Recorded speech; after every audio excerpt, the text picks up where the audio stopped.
आज हम कोशिका विभाजन के बारे में बात करेंगे। ये साइंस का एक छोटा चैप्टर है लेकिन बहुत महत्वपूर्ण चैप्टर है। इससे सामान्यतः साइंस में क्वेश्चन पूछे जाते हैं एग्जाम में, और हम उन पॉइंटों के बारे में भी बात करेंगे जहाँ से प्रश्न बनता है और जहाँ से क्वेश्चन आने की पूरी संभावना रहती है। उन सभी पॉइंटों के बारे में बात करेंगे। सबसे पहले हम ये कहना चाहते हैं कि जिन छात्रों ने इस चैनल को सब्सक्राइब नहीं किया है वो सभी छात्र इस चैनल को सब्सक्राइब करें और वीडियो को अंत तक देखें। बात करते हैं कोशिका विभाजन क्या है। कोशिका विभाजन में हम सामान्य रूप से ये समझ सकते हैं कि मान लीजिए कोई एक पैतृक कोशिका है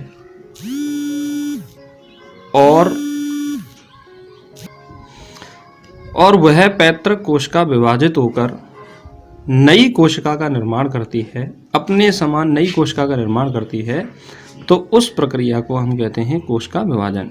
रोडोल्फ विर्चो ने भी कथन दिया था, ओमनिस सेलुला ई सेलुला कथन भी यह कहता है कि नई कोशिकाओं की उत्पत्ति पुरानी कोशिकाओं से होती है। तो सामान्यतः रोडोल्फ विर्चो का भी कथन एग्जाम में पूछ लिया जाता है कि किसने कहा है ओमनिस सेलुला ई सेलुला, तो किसने कहा है रोडोल्फ विर्चो ने। अब हम बात करते हैं कि कोशिका को बांटने के कितने तरीके हैं। कोशिका विभाजन के प्रकार। कोशिका विभाजन के 3 प्रकार हैं: असूत्री कोशिका विभाजन, समसूत्री कोशिका विभाजन और अर्धसूत्री कोशिका विभाजन। असूत्री कोशिका विभाजन का अर्थ ये होता है कि कोशिका अनियमित रूप से विभाजित होती है।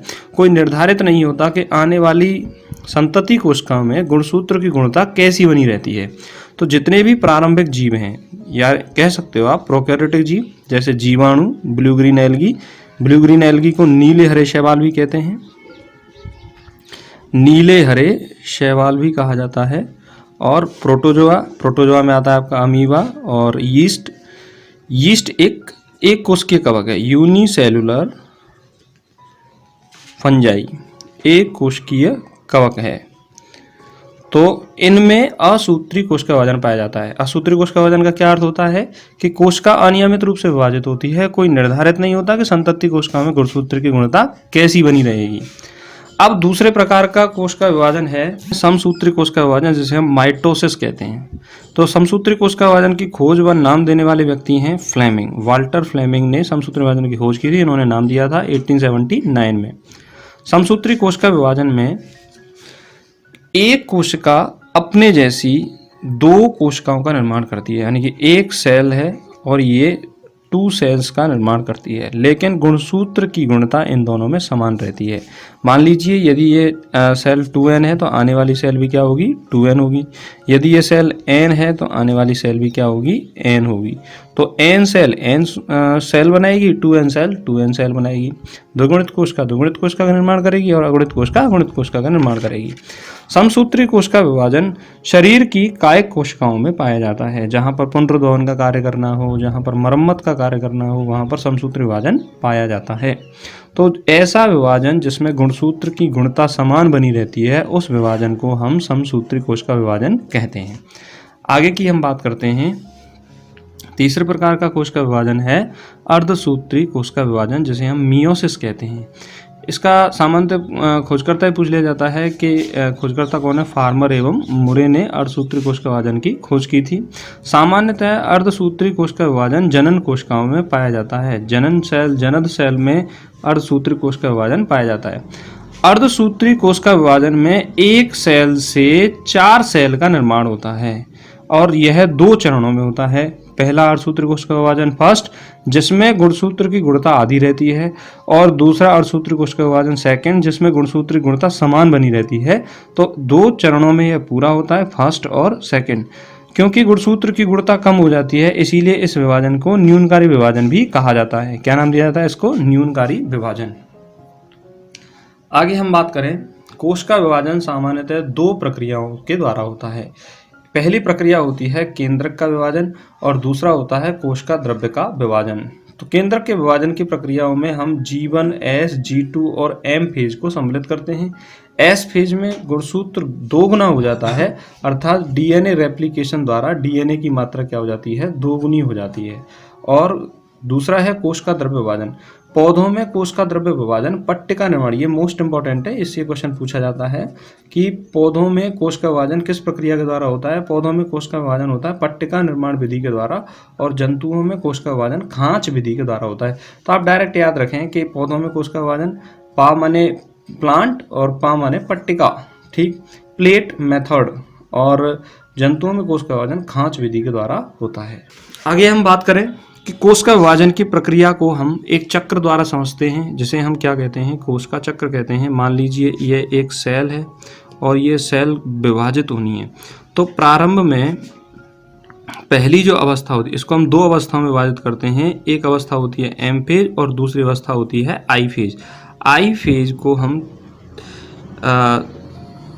यहाँ से G1 से स्टार्ट करते हैं आई फेज, जिसे हम इंटर फेज कहते हैं, और ये चलती है G2 तक।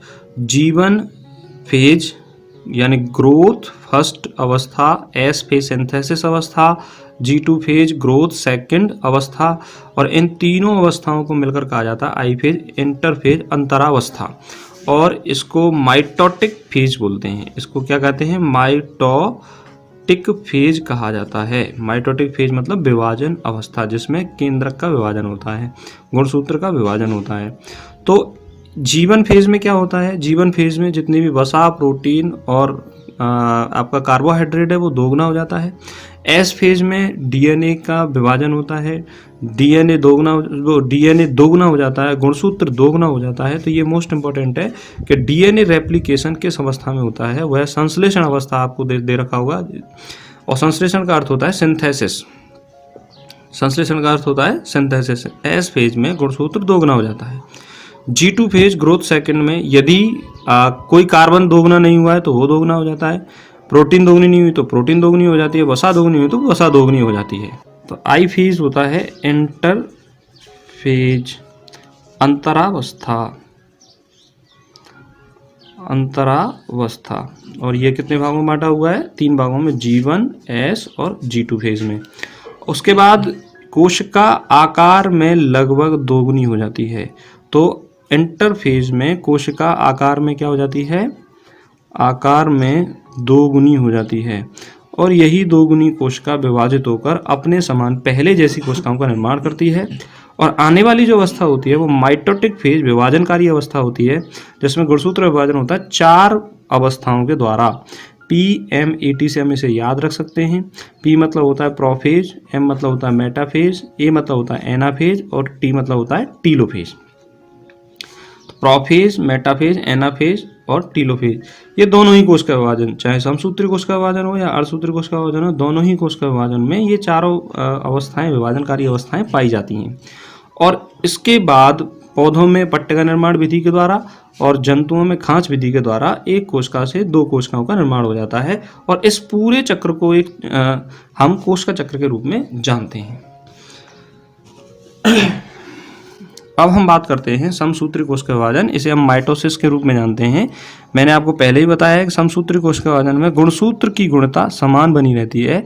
एक कोशिका से 2 कोशिकाओं का निर्माण होता है और यह एक चरण में पूरा हो जाता है। यानी समसूत्री कोश के विभाजन में कितने चरण संपन्न होते हैं, 1 चरण। और अवस्थाएं कौन कौन सी होती हैं, मैंने आपको पहले बताया है, 4 अवस्थाएं होती हैं, प्रोफेज, मेटाफेज, एनाफेज और टीलोफेज। तो प्रोफेज, मेटाफेज, एनाफेज और टीलोफेज अवस्थाओं के द्वारा एक कोशिका से 2 कोशिकाओं का निर्माण होता है।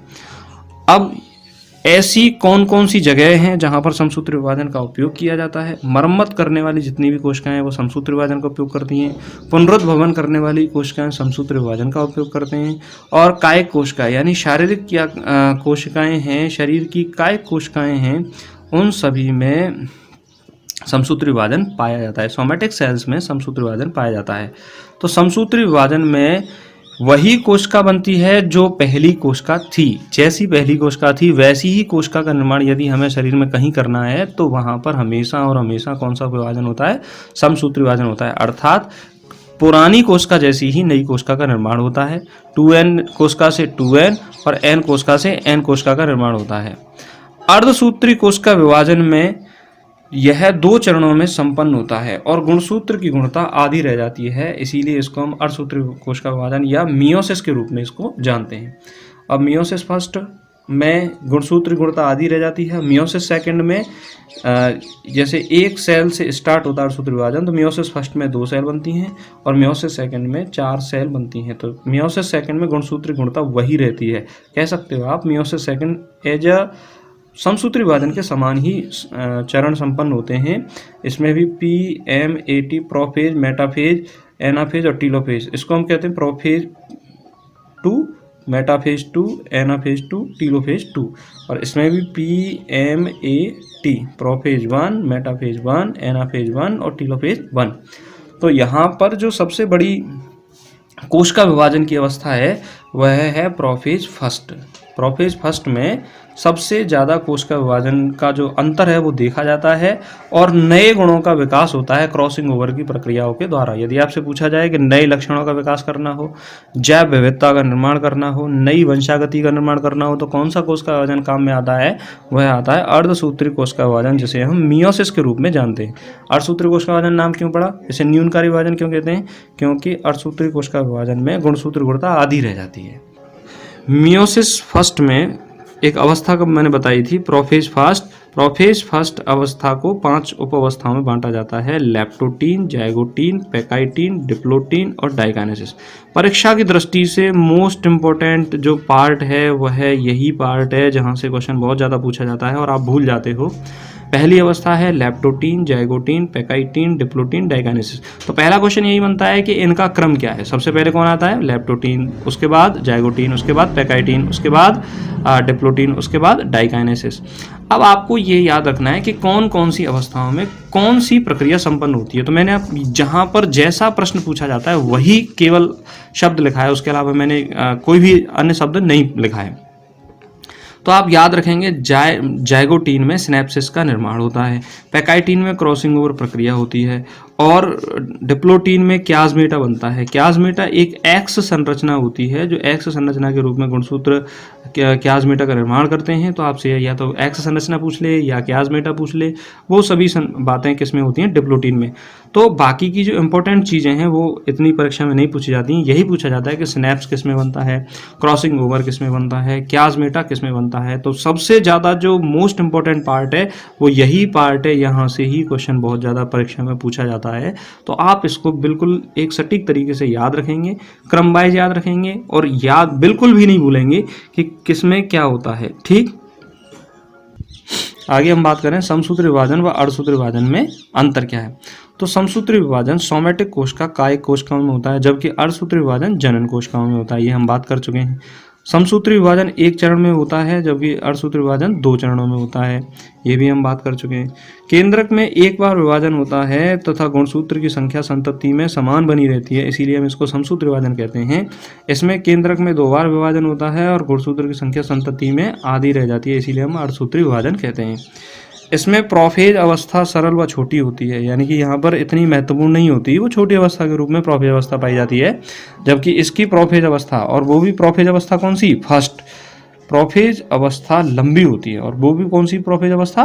फर्स्ट प्रोफेज अवस्था लंबी पाई जाती है, जो 5 अवस्थाओं में बटी रहती है। लेप्टोटीन प्रोफेज फर्स्ट कितनी अवस्थाओं में बटी रहती है? 5 उपअवस्थाओं में।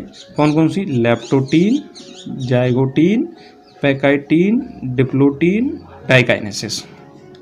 5 उपअवस्थाओं में बटी रहती है। तो ये सबसे लंबी है और यहीं पर क्रॉसिंग ओवर प्रक्रिया के द्वारा नए लक्षणों का क्या होता है? विकास होता है।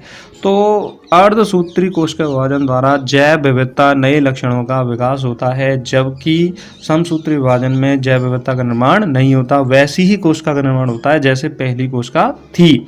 और तो हम कह सकते हैं कि क्रॉसिंग ओवर की प्रक्रिया समसूत्री विभाजन में नहीं पाई जाती है। यहाँ पर मोस्ट इंपॉर्टेंट एक नोट के रूप में अनकंट्रोल्ड सेल डिवीजन या अनकंट्रोल्ड माइटोसिस समसूत्री विभाजन को कैंसर कहा जाता है। तो कैंसर के बारे में यदि आपसे पूछे कि कैंसर क्या है, कैंसर एक बीमारी है जो अलग अलग प्रकार से पाई जाती है। तो उस अवस्था को किस नाम से जानते हैं हम? अनकंट्रोल्ड माइटोसिस या अनकंट्रोल्ड सेल डिवीजन को हम कैंसर के रूप में जानते हैं। तो यहाँ पर हमने जितने भी महत्वपूर्ण पॉइंट थे उन सभी महत्वपूर्ण पॉइंटों को शामिल किया है और कोशिश ये की गई है कि परीक्षा में आने वाला जो प्रश्न है वो आपका बिल्कुल भी गलत नहीं होगा। जैसे प्रश्न पूछा जाता है परीक्षा में वो उसी तरीके से आपको यहाँ पर पढ़ाया गया है तो आप इस वीडियो को अपने दोस्तों के साथ शेयर करें और वीडियो को लाइक करें और चैनल को सब्सक्राइब करें। और आपके कोई भी कमेंट्स होंगे, कोई भी क्वेरी हो तो कमेंट सेक्शन बॉक्स में ज़रूर लिखें। आपकी कोई प्रॉब्लम हो तो प्रॉब्लम लिखें, आपकी कोई क्वेरीज आप पूछना चाहते हैं या आपकी कोई एग्ज़ाम रिलेटेड कोई सलाह लेना चाहते हैं तो आप कमेंट सेक्शन बॉक्स में ज़रूर लिखें। धन्यवाद।